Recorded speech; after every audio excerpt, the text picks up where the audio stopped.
Tracy Lockwood-Beckerman. I'm a registered dietitian in New York City, and it's my job to help you figure out what to eat and why. Today, we're talking about a meaty topic in the food world at the moment: impossible foods and Beyond Meat. Meat from plants, say what? These two companies have taken the food industry by storm as plant-based alternatives to meat. Vegans, vegetarians, and even meat eaters worldwide are rushing their buns over to hundreds of grocery stores and restaurants that have caught on to the trend since these two companies made headlines earlier this year. The Impossible Burger is a plant-based, nut-free, dairy-free burger that's won over fans around the world. It's even been popping up at Burger King's, Applebee's, and White Castle's as a plant-based, but no less tasty, alternative to the classic American burger. The Impossible Burger is made from pea protein, soy protein concentrate, coconut oil, sunflower oil, yeast, and potato protein. It contains methylcellulose, a common culinary binder found in ice cream and sauces, to help keep all the good stuff together. Now, for the chem class breakdown. The Impossible Burger contains a ton of vitamin B12 and 25% of iron, which are both fab for energy. It has a lot of thiamine, which is imperative for a healthy nervous system and to keep electrolytes balanced, and a fantastic amount of zinc, 50%, to keep our hormones level AF. The latest formulation uses soy as its major source of protein. In order to recreate the iron, or heme, found in meat, Impossible Foods uses a genetically modified ingredient known as soy leg hemoglobin, which is an iron-containing molecule found naturally in soy plants. This helps the burger resemble real meat in taste and aesthetics, but more importantly, bumps up the iron content. Just to be clear, soy is not bad for your health. In fact, studies have linked higher soy food consumption with reduced breast cancer risk. And while long-term research is still pending, soy leg hemoglobin was recently recognized as an FDA-safe ingredient. What I can appreciate is that this company is constantly improving and evolving for the better. Their newest formulation now has less sodium, fewer calories, more iron, and less saturated fat than their previous recipe iteration. So we don't know what's in store. In the other corner, coming in at 18 ingredients to Impossible's 21, there's the mighty, the tasty, the future of protein, the Beyond Burger! Beyond Meat is trying to help Americans feel great about not just their health, but their efforts in saving the planet, one burger at a time. Their products are found all over the map, including hotels, universities, and restaurants like Subway, Just Salad, Dunkin' Donuts, and beyond. In addition to their burger, they've released other plant-based products like Beyond Sausage, Beyond Crumbles, and soon a plant-based version of ground beef. Their products are vegan, gluten-free, dairy-free, soy-free, and nut-free. Holy cow! The Beyond Burger is made from pea protein, brown rice protein, mung bean protein, refined coconut oil, and expeller pressed canola oil.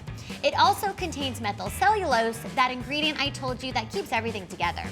It appears to bleed from the beets and even uses apple juice extract to help the burger brown. It also apparently marbles and turns red to brown when cooked like real beef. Sounds unbelievable. Unlike the Impossible Burger, Beyond Meat doesn't use soy. Not because the company is against the use of soy, but because they've been able to create a solid and heavier amino acid profile with their protein mix. Plus, it even has more protein than Impossible Burgers and a standard 80-20 meat burger, and people just #stan that. Let's talk about the oil here, folks. Beyond uses expeller pressed canola oil and coconut oil to help mimic the flavoring and mouthfeel of a burger. There has been a lot of backlash about the use of canola oil.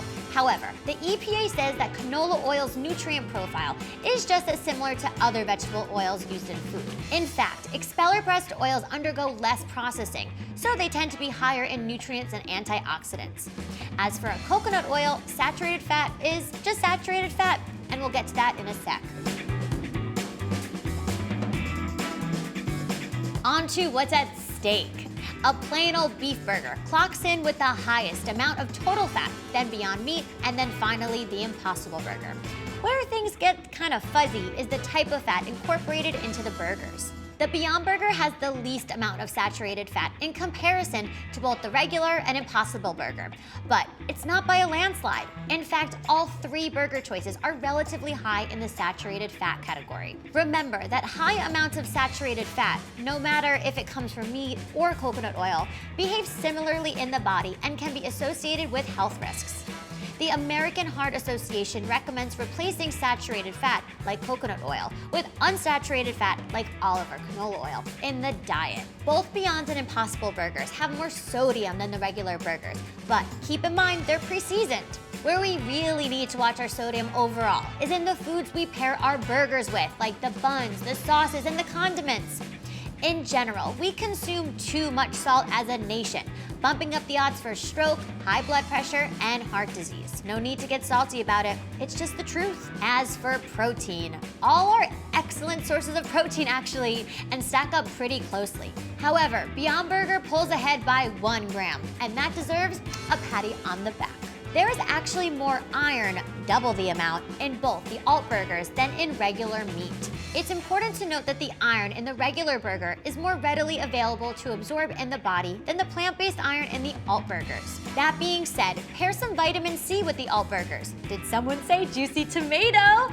To make iron more accessible to the body to soak up. Well done.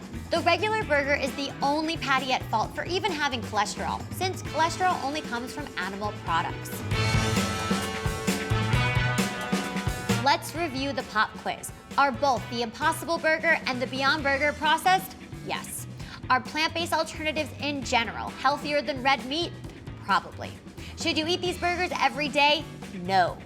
When it comes to plant-based alternatives, we're really looking to them as an environmentally friendly option rather than a magical healthy burger swap. What we do know is that eating more plants in general can benefit your health, and that's something I can root for. Therefore, say it with me, moderation, moderation, moderation. We'll see you next time for another episode of You vs. Food. Until we meet again. Hello? Is it meat you're looking for? That's right, it is. Go and subscribe to Well+Good's YouTube channel for more of meat. Hey you, I hope you have a whopping day.